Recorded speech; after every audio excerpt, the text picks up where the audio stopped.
Hello everyone, my name is Legend Ronnie and this game is Rise of Kingdoms.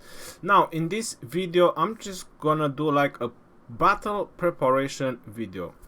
I'm gonna show you my full army setups. I'm gonna show you all of them with talents and everything, and I'm just gonna detail a little bit more about it, including the commander, because this is something I have not talked on my channel or any of my live stream. I didn't had questions either, but definitely this is something that we're gonna talk about it, because you're probably wondering, I have already done a video about my 5 marchers that I'm using and I showed the talent builds that I'm using. I'm also gonna show it again,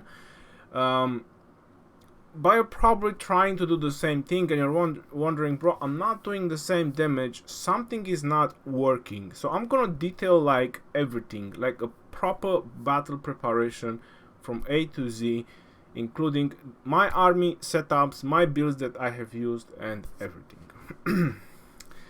So first of all, let's start with the commanders. In order for you to achieve your highest potential in the battlefield, you need level 60 commanders. This is like the requirement of today's battles. If you don't have level 60 commanders, it's very hard. Now the reason I'm saying level 60 commanders, I'm just picking a random commander, is because of the troop capacity. This is what makes a difference on the battlefield when you're attacking a T5 player, for example. If you have this and adding the army expansion, then you have like 310,000 troops. When 310,000 troops hit a T5 player, the impact is much higher than just hitting it with 210, or let's say you have a level 49 commander, 201 capacity. You also don't have the talents. The last star grants you 10 talents plus another 10-11 levels. You're also missing like 21 talents, so that's a bit of a downfall for you already, not to mention that a T5 player also has the research. So yeah, there's a couple of things you can improve by watching this video. Right, so first thing first, let's talk about bonuses, right? Because this is like the main thing that can help you win your battles or can help you win your war. Right now I have Ranger Genghis Khan because he's leveling up.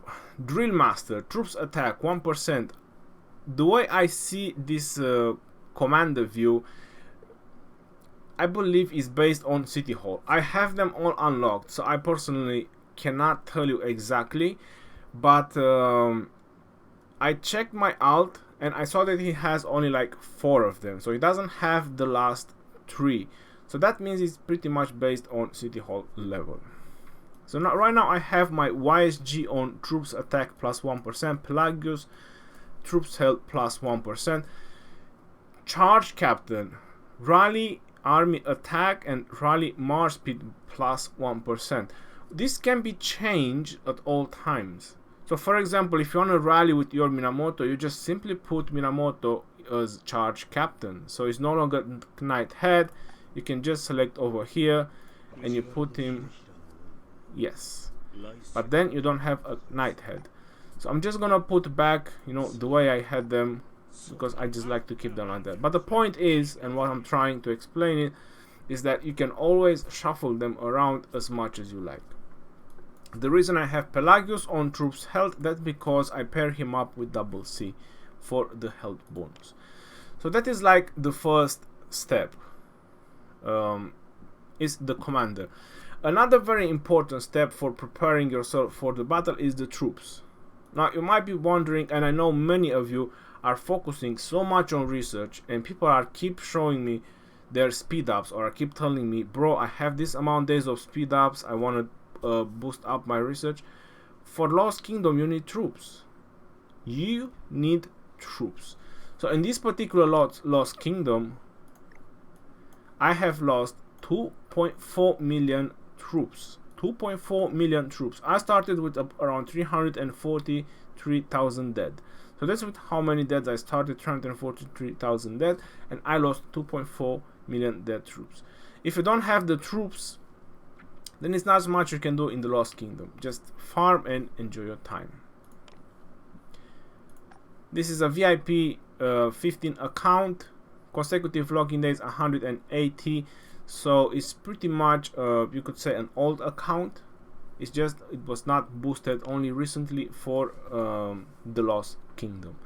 Now going forward with how you can boost or how you can prepare yourself for the battle, there is a couple of ways you can help yourself, and that is the personal boosts that you can do. There is 5 and there is 10% attack and defense bonuses. The 10% defense bonuses, they come at a cost. You need VIP 10 and I believe VIP 12. I believe at VIP 10 you unlock the 10% defense, and at VIP 12 you unlock the 10% attack. If you want your army to excel the highest possible on the battlefield, you want to go with the premium buffs, and that is obviously the 10% one. Now these ones you can see that they are purple. Obviously that might be legendary in the future, which might have a too high impact, or they just don't want to introduce them right now, but there's still room for better buffs in the future. So there you go. If you want the best of the best, or you want to progress or benefit like the most of your troops, or you want your troops to be at as high as possible, you need to go with the premium. Then is the advanced army expansion, which is a must. This is on top of everything. So on top of everything, you don't have your commanders set up the right way, you don't have a buffs, you didn't pick up a rune. That's not so impactful as it is the 50% army expansion. When 310,000 troops T4 hit 260,000 troops of T5, I'm not sure it's looking that good for the T5 player. You might have similar severely wounded, or maybe slightly more severely wounded, but how much is gonna cost him to heal his troops, and how much is gonna cost you to heal your troops? So that is the question. This is why 50% army expansion. Now we're gonna get to the question where you're gonna say, bro, but this is very, very expensive. No one can afford that many gems, because obviously they are in the VIP shop. So these particular buffs, they are in the VIP shop, and I believe you need VIP 14 to unlock them. So it's not actually for everyone, or it's not accessible for everyone. Let's take that out of the way and we go to the courier station. I refreshed the courier station just for the purpose of the video. Now what do you have in the courier station? You have 50% army expansion at 70% off with 1,500 gems. This is how I got all my army expansions. You notice that I had like 15 stacked. Well, before the war started I had like 23, and I kept purchasing during the war. So that's exactly how I am purchasing my army expansions. I'm paying 1,500 gems. I'm not paying the 2,500 gems like in the VIP shop. So I'm gonna buy this one because I mentioned it was for the purpose of the video. But this is like the most important one that you want to think about it.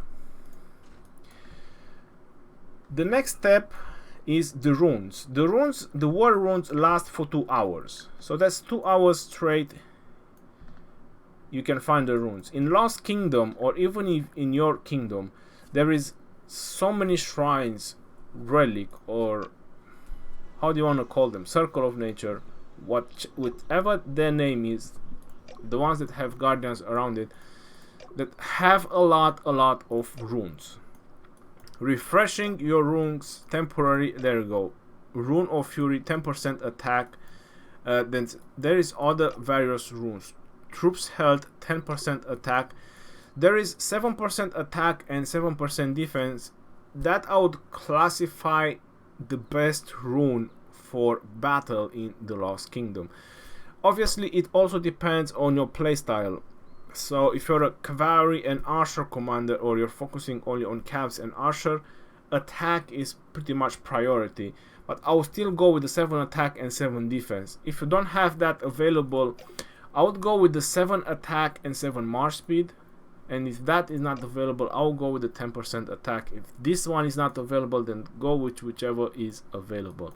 Even 10% health if is the closest one, or 10% defense, or it doesn't matter.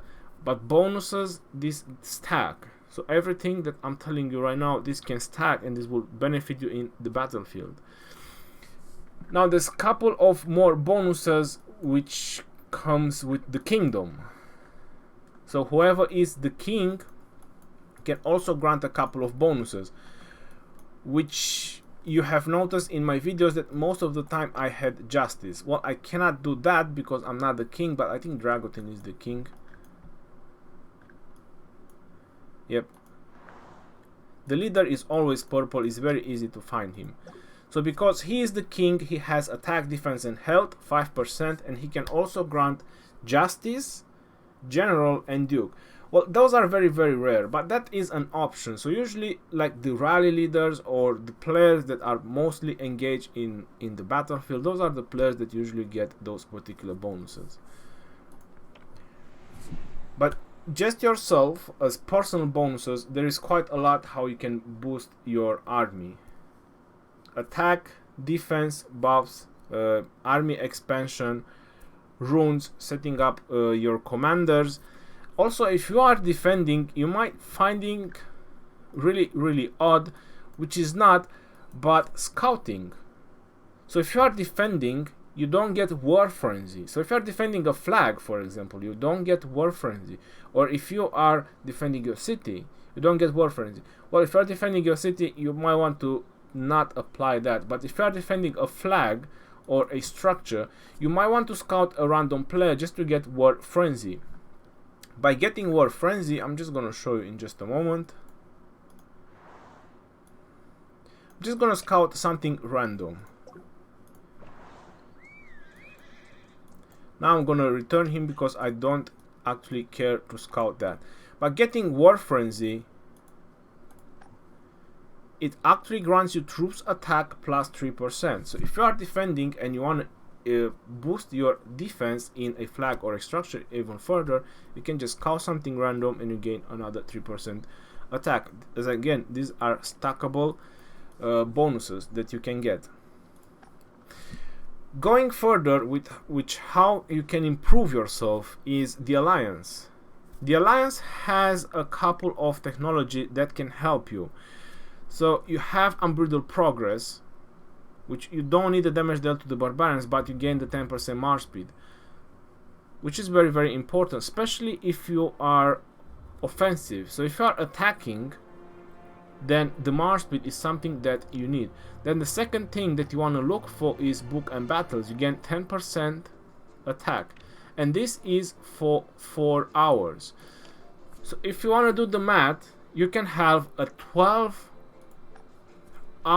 of continual buffs on the battlefield. This one grants you 10% defense. You might be saying, well, why would I use this? Why would I use counterattack? We don't need shield right now. It's 6 minutes shield, bro. That's nothing. If they don't change it, the only purpose for this particular buff is to boost you on your battlefield for 4 hours, 10% defense. You don't have it to level 10, you have it to level 5, it's still 5% defense for 4 hours. The shield, that's what, 3.5 minutes? That's nothing. This is what you want to benefit from these particular buffs. You want to benefit from the boost. Defense, attack, and march speed. If you check my wartime, especially when it was the heat of the battle, or especially when it was the most important part of the battles, we always had one of these particular bonuses activated. So we had 12 hours of buffs, either march speed, attack, or defense. So when they were hitting us the hardest, we actually popped the defense. And the reason we pop the defense, because when you are defending, you have the territorial guard, the territory guardian buffs, which is attack and attack, 20% attack. So you want to balance a little bit attack and defense. So that's when we use the counter offensive to increase our defense as well. So this is why you're probably noticing that some people are performing so well on the battlefields. They are going down so well, or maybe T4s are so strong, or they look so strong to you. That's because we are stacking all these buffs, we are stacking all these bonuses as high as possible. Commanders level 60, so you have max talents, alliance buffs, personal buffs, runes, everything they stack, and they help you to win your battles or your war. And then is the rapid march, which also is territorial, and then rapid march again. Now I want to clarify one thing, which it might be confusing for some people. The war technology from your alliance,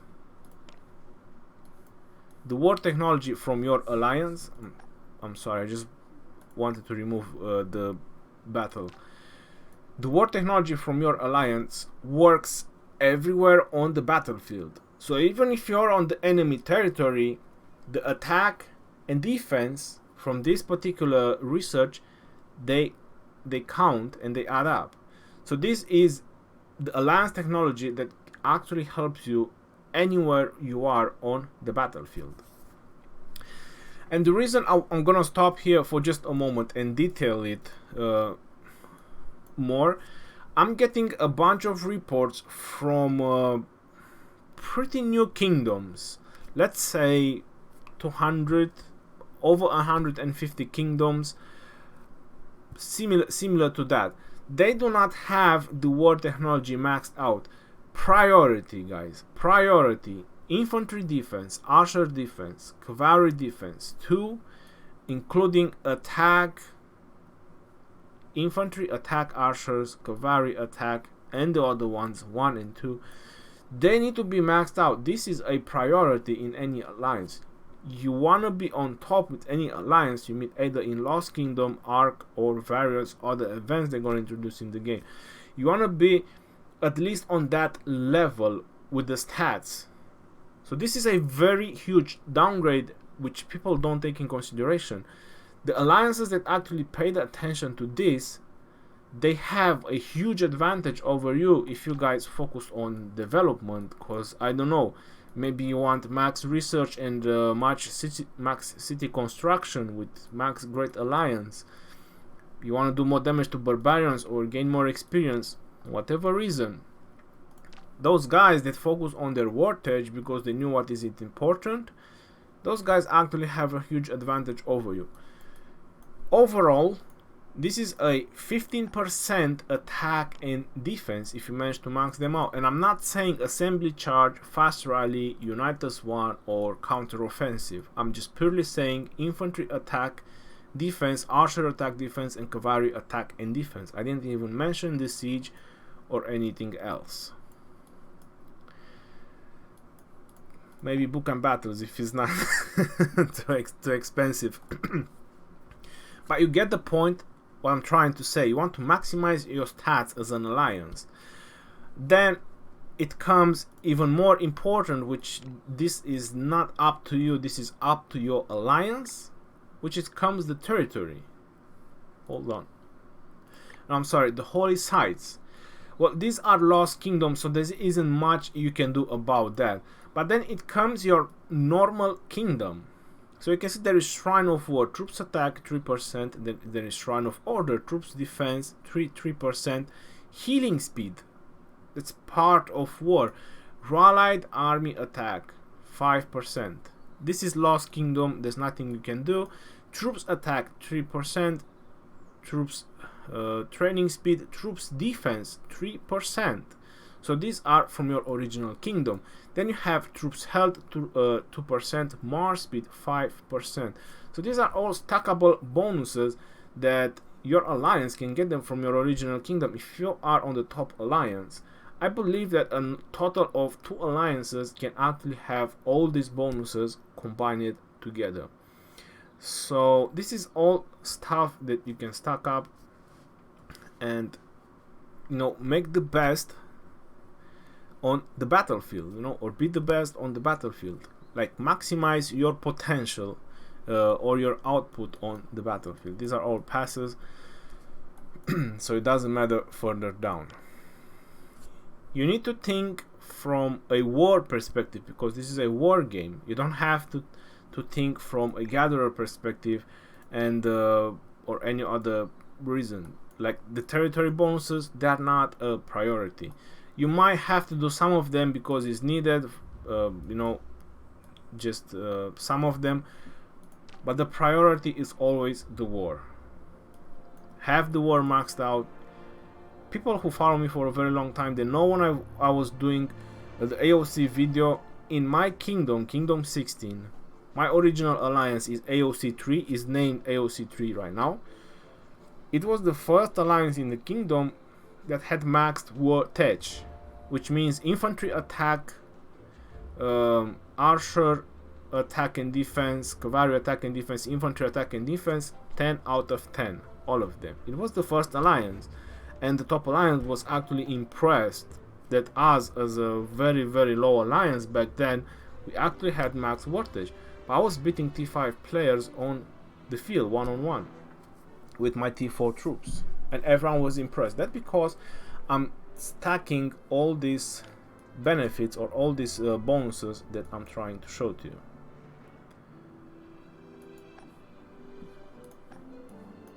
Again, 50% army expansion, that makes the difference.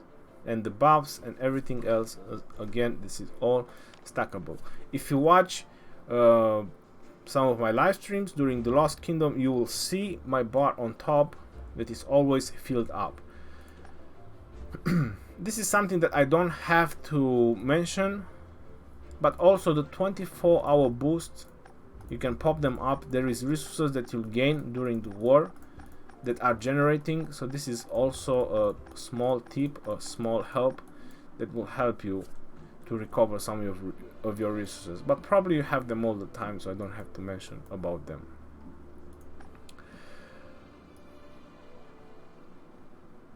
One of the most used items in the Lost Kingdoms, also teleports. Stocking up on teleports will also help you a lot. Other ways you can boost even more is the city designs. Well, personally, I want to go with this one because I'm using multiple marchers. But for example, if you're an archer commander and you just take out 2 marches of archers, then obviously you can use a design that boosts your archer health, archer attack, or archer defense. So this is another way you can further boost your army or your troops on the battlefield, or especially the ones that are special. For example, the builds that I'm just gonna show you in a couple of moments is the 4 cav builds that I've been using in the Lost Kingdom, and I'm still using them even after the Lost Kingdom because these are my actual builds right now. So obviously, if you want to do this, you can use a cavalry design that boosts your cavalry, because obviously you're not going to use infantry. This is infantry, archers, cavalry attack. So for example, if you have this one and you want to go with 4 cav marchers, then obviously this one will benefit you a lot. Now the reason I'm with Ottomans is because I'm fully oriented on nuke, and the Ottomans grant you 5% nuke and 5% march speed. So this is exactly what I need: mobility and a lot of damage for my cavs. And not to mention, since it's the Lost Kingdom, this is like the best skin ever. Twilight Falls, sorry, I think I can see it over here. This is like the best skin or the best design ever that could have come up for my playstyle. The 5% skill damage, minus 10% infantry attack. Again, I'm not going to use infantry with the builds that I have, so I need that skill damage. That 5% skill damage is going to mean a lot for me. Commander experience, that's just extra, but the 5% skill damage, that is a lot. I'm just cannot wait to get it. Obviously, the Babylonian Garden infantry attack 10%. This is something I'm also looking for. The reason I'm saying that is because I'm always going to have the 4 cav marches, but I'm also going to have a 5th march. So if Alexander with Charles, for example, they're going to be as fast as my cavs, I might just look into infantry for a little bit. So yeah, this might be a very interesting skin that might just help a lot as well. We will see how hard it is to obtain. It is a legendary. We all seen how hard it is to obtain this one. You need to work like 2 months to obtain it. So there's nothing very easy. This one is probably going to be a very long event with couple of stages. So yeah, let's see. They also offer this one for free: Archer's Defense and Cavalry Attack. I'm not so hyped about it. I'd rather use the health one, which, don't blame me, but I forgot I had it. So I didn't use it when I was doing rallies in the Lost Kingdoms. So that is pretty much. I hope I didn't miss anything. There is another thing that I can add, especially if you're not a T5 player. So if you're not a T5 player, there's one more thing I can add, is the hospitals. The hospital, when it reaches to 25, it grants you 1% troops health. You have 4 hospitals, that's 4% troops health. Now the hospital, it doesn't take very long to build, but it costs a lot of resources. So it's a tremendously large amount of resources to start building it. But this is something you want to focus on if you want to excel on the battlefield, because this is 4% troops health. Then another advice I can give you is trying to get your stable, archer range and barracks to level 25. Again, if they are level 25, you gain another 0.5 troops attack,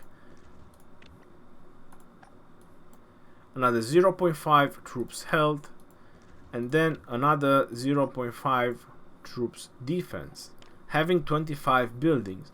This is all stackable bonuses. So this is everything that you can keep stack and stack and stack, and this is what actually brings the pain to your enemy. Now let's go ahead and let's check some battle reports.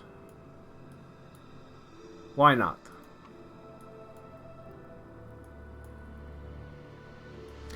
Okay, so this is level 60 YSG, level 60 Frederick versus level 55 Richard and level 58 Charles Martel. Now there isn't like a tremendously large amount of dead troops like you've probably seen in some of them, but let's check the troops buff. So if you are looking that he's using 2 infantry commanders, I'm almost having the same attack that he does, and I'm using archer commanders and I'm with archers. So my archer attack is at 149% attack, more than his infantry, and he's using infantry commanders.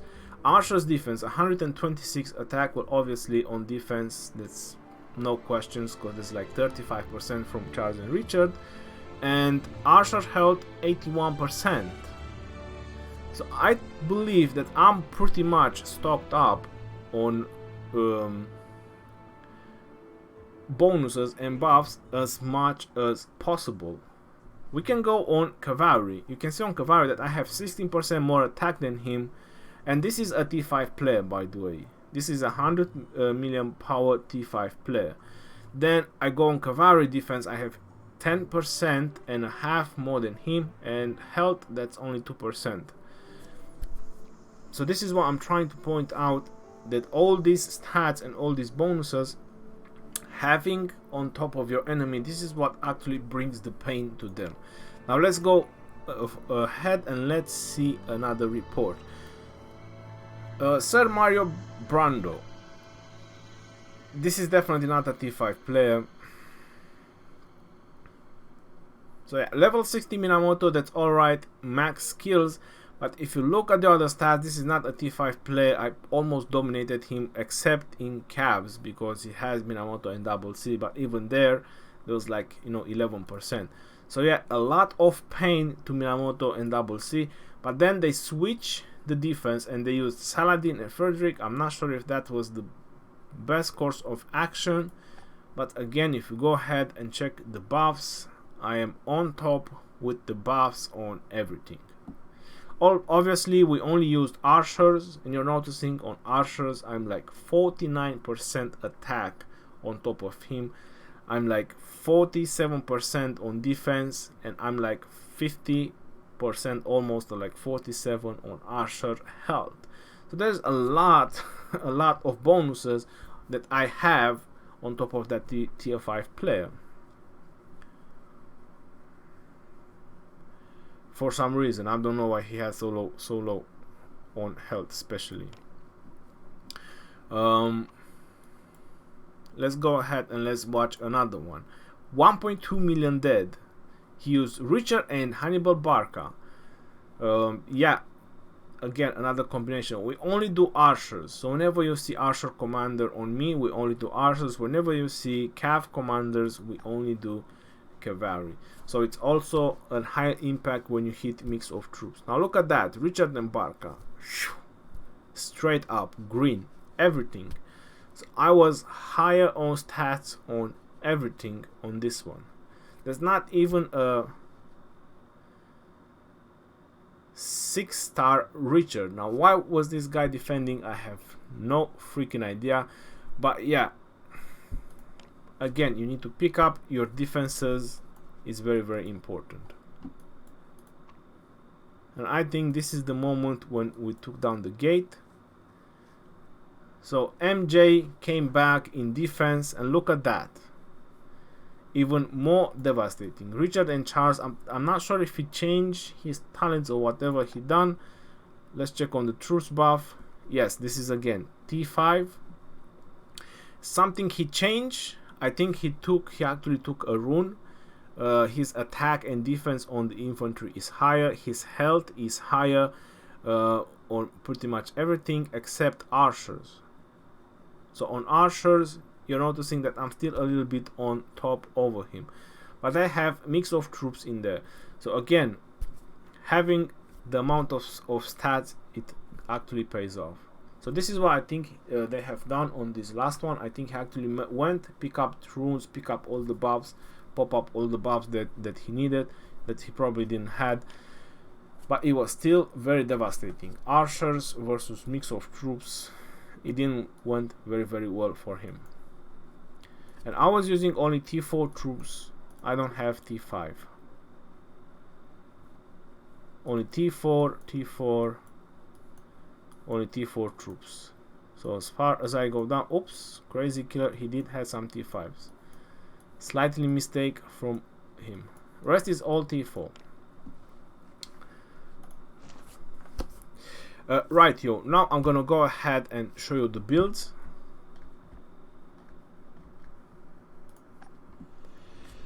Right. So my first build is Minamoto with Genghis Khan, but right now I think I'm keeping Genghis Khan as primary. He's almost 57. It's just 3 talents. So my talent build on Genghis Khan is full skill, which with the rest on calves. So he's gonna have 4 more talents. There's gonna be 2 there. There's gonna be 1 more here, and probably 1 more on Dragon Saber. I could also drop the 4 ones on the top, and I could go on the left and get more rage, but I just prefer that emblazoned shield. Genghis Khan is pretty much a target all the time. Having a little bit of protection will not hurt. His main skill is only 850 rage because he's almost max skill, so he has a 100 reduction. Rage is probably not going to be a problem for Genghis Khan. So yeah, I'm not gonna go with Undying Fury. I'm gonna go with Emblazoned Shield. So this is gonna be my Genghis Khan and Minamoto. Then I'm not sure. Then YSG, I have YSG with this is my YSG with Frederick. definitely I went with more rage. You definitely need more rage. They are a machine of casting skills together. A machine of casting skills.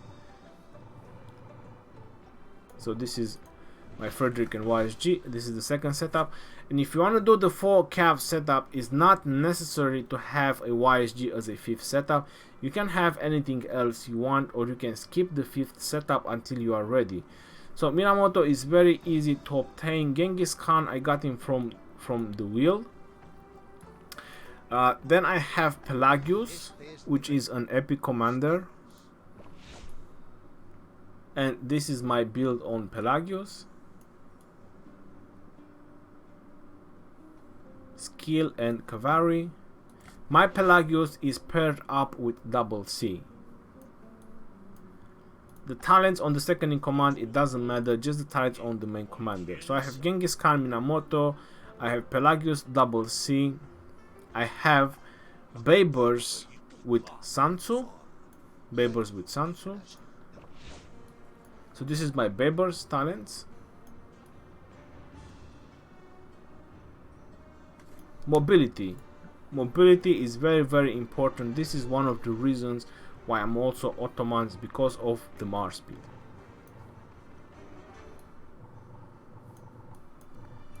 So Babers is primary, Sansu is secondary, full calves, and then I have Belisarius, and right now my Belisarius is paired up with Barca. And a lot of people, they actually like this build because it's 2 seconds from Belisarius of debuff, then it's followed up right away by another 5 seconds of debuff from Hannibal Barca. So they are a very, very good debuffer. While they are a little bit tankier than the other groups because of the amount of defense from Belisarius. So this is like a 7-second debuff tanky army combination. Because Barca also grants you another 10% troops capacity, so this is like a 330,000 march for me. But I'm gonna change this in the future, and the first step is gonna be probably resetting Belisarius. I don't need trophy hunters, but I'm still using him for hunting barbs, so I'm just going it like that. I would benefit a lot more if I have emblazoned shield rather than have trophy hunters, and I could also drop hasty departure and that one, and probably get more stats from this side, or I could probably get, I have a 10% chance to resist enemy slow. No, that's not so important. Not sure how I've done the math, but anyway, I could also drop, this is not so important, increase counter attack damage dealt. Not so important for cabs. Cabs don't do so much counterattack, so that's like 7 points plus 3, that's 10, which I could get this 4, 7, 8, 9. So I could fill up the cav bonus for my army and probably get another point on Undying Fury, or just put 1 point here and finish off the march speed. How about that? So that will be complete. I have all the stats on the calves and I have all the march speed. So this is 7 and 3, which is 10. You can draw from Belisarius, get the calf bonus, and max up your march speed. And as a second in command in the future is going to be Saladin. My Saladin is 551. If I win one more Saladin, it's going to be 5551, and that's the moment when Saladin is gonna take place for Belisarius because of the calf bonuses. Again, stackable bonuses, attack and defense. This is another 20% defense, another 5% march speed, and it's gonna have march speed reduction plus a bit more nuke. Because all my builds are focused on nuke. Barca doesn't have that much nuke. It does have a nice debuff, but again, it's not enough nuke or preferred nuke. And in the future, once Saladin is gonna reach 6-star and is gonna have enough talent, he's definitely gonna be main commander, and probably Belisarius a second in command, or I'm gonna think about it. But yeah, I'm gonna go with 4 marchers of calves. This is gonna be my all-time build. 5th build is archers. and it might change depending on Constantine, depending how it turns up Constantine with Charles Martel, how they're gonna be. So that's how I can, or I might change my 5th build in the future. So I think I showed you guys the talents, I showed you the builds, so that's pretty much about it. That's how you can excel the best on your battlefield, picking up your runes, having the right bonuses, having the right buffs. Everything is gonna help you in the battlefield. If you're only filling up rallies, or if you're only defending, it's somewhere on the customer help. I will not go because it's gonna take me out of the game. But when you go for the customer support, like opening a ticket, there's a couple of help parts. If you click on that, it's gonna say over there that when you join a rally, your troops are gonna take the bonus of the rally leader. It's same for the defense. So it only matters the defense commander, the stats on the defense commander. Like I showed you on the reports earlier, when MJ just came back on their last defense and he had like the proper stats on his troops or on his commanders. So this is what I'm trying to point out.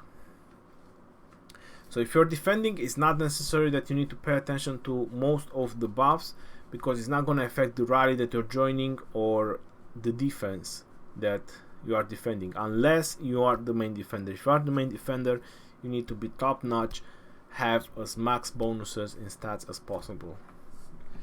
And that's what makes the difference, guys.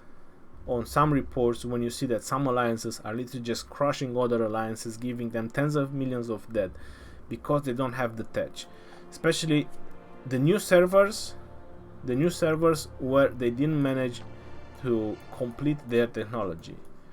Because I'm positive that 95% of the alliances that are on server 200 and above, they haven't focused on their wartage. They focused on everything else but not the wartage. They are lacking a lot of bonuses. Then, not to mention is the past glory bonuses, which are ridiculously high in the Lost Kingdom, especially if you have them or not. Troops health, troops defense, troops attack 15%. That's ridiculously high. So again, if you add all up, it comes to an enormous and large amount of boosts. Right, yo, now I do apologize, this was a very long video, but there was a lot to talk about it, and yeah, I hope you guys gonna enjoy it, and I hope you guys gonna find this helpful, because this is like the best of the best information that you can get about everything. I hope I didn't miss anything. I hope I did point out all the points. if I did, I do apologize. Until next time, this is your boy Legend Ronnie. I forgot one more thing.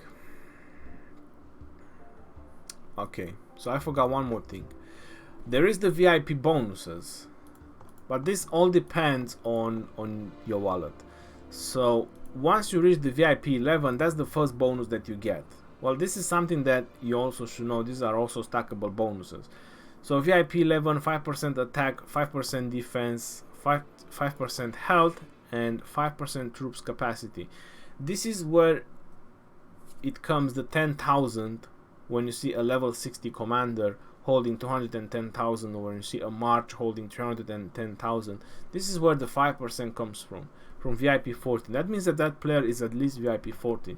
VIP 15 comes with a 5% March speed, hospital capacity another 5% on top of everything, and healing speed, 50% healing speed. Well, these two are the top of the tier for this VIP. 5% March speed and 50% healing speed, they are the most needed. So yeah, this was the last thing, but again, this all depends on your wallet or how much gems you have. Pushing VIP is not really a priority, to be honest, even though, let's say maybe VIP 12 will start to give you like 2 legendary. It shouldn't be that hard to obtain, But again, it all depends how much you spend in the game, so it all depends on you. And you also get like 5% attack and defense, which is not something to give away. So yeah, this was probably the last thing I missed. I hope there isn't anything else. Yeah, there might be the Alliance, but these are also very, very rare. Is the Warlord and the Envoy from the Alliance, which are appointed officers. 1% attack and defense and 1% health. These are also stackable bonuses. But again, these are very, very rare. Is like 2 people in an alliance that can have. Is the same as the kingdom titles, like I mentioned about the king. It's just 1, and then 1 general, 1 duke, and 1 justice. So these are just a handful of players that can actually have these particular bonuses. Right, yo, now I'm definitely gonna end it off here. I think I covered everything in one video. If I didn't, that's it. Until next time, this is your boy Legend Ronnie signing out. Peace out, yo, and take care.